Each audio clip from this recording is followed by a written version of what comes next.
আজরাইল দেখে ফেলেছি, অল্পের জন্য প্রাণে বেঁচে গিয়েছি। রাজধানীর চকবাজারে ভয়াবহ ঘটনায় এখন পর্যন্ত ৭৮ জনের লাশ উদ্ধার করা হয়েছে।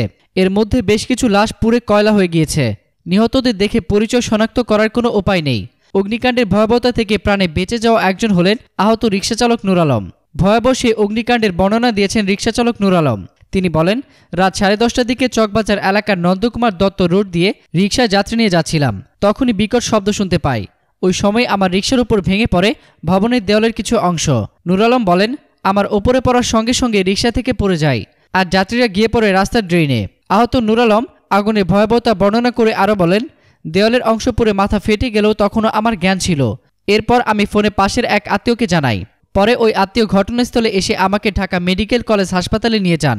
মাথা ফেটে গেছে, হাতে আর পিঠে ও আঙ্গুলে ব্যথা পেয়েছি। নিজে প্রাণে বাঁচলেও তার উপার্জনের একমাত্র অবলম্বন রিকশাটি এখনও খুঁজে পাননি। চিকিৎসা নিয়ে মাথায় ব্যান্ডেজ নিয়ে ভোর রাত 4:30টার দিকে হাসপাতাল থেকে ছুটে আসেন পুরান ঢাকার চকবাজারের চুরিহাট্টা শাহী মসজিদ এলাকার সেই দুর্ঘটনাস্থলে। কারণ ওই সময় রিকশা ফেলে রেখে জীবন বাঁচাতে হাসপাতালে ছুটে যান তিনি। এই সময় তিনি বলেন, এমন দৃশ্য জীবনেও দেখিনি। আমি আজকে আজরাইল দেখে ফেলেছি, অল্পের জন্য প্রাণে বেঁচে গিয়েছি। রাজধানী চকবাজারের চুরিহাট্টা শাহী মসজিদের পেছনে ভবনগুলোতে লাগা ভয়াবহ আগুনের দগ্ধ এখন পর্যন্ত অন্তত ৭৮ জনের লাশ উদ্ধার করা হয়েছে। এর মধ্যে ঢাকা মেডিকেল কলেজ হাসপাতালে নেওয়া মরদেহের মধ্যে ৬৬ জন পুরুষ, ৭ জন নারী ও ৫ জন শিশু রয়েছেন।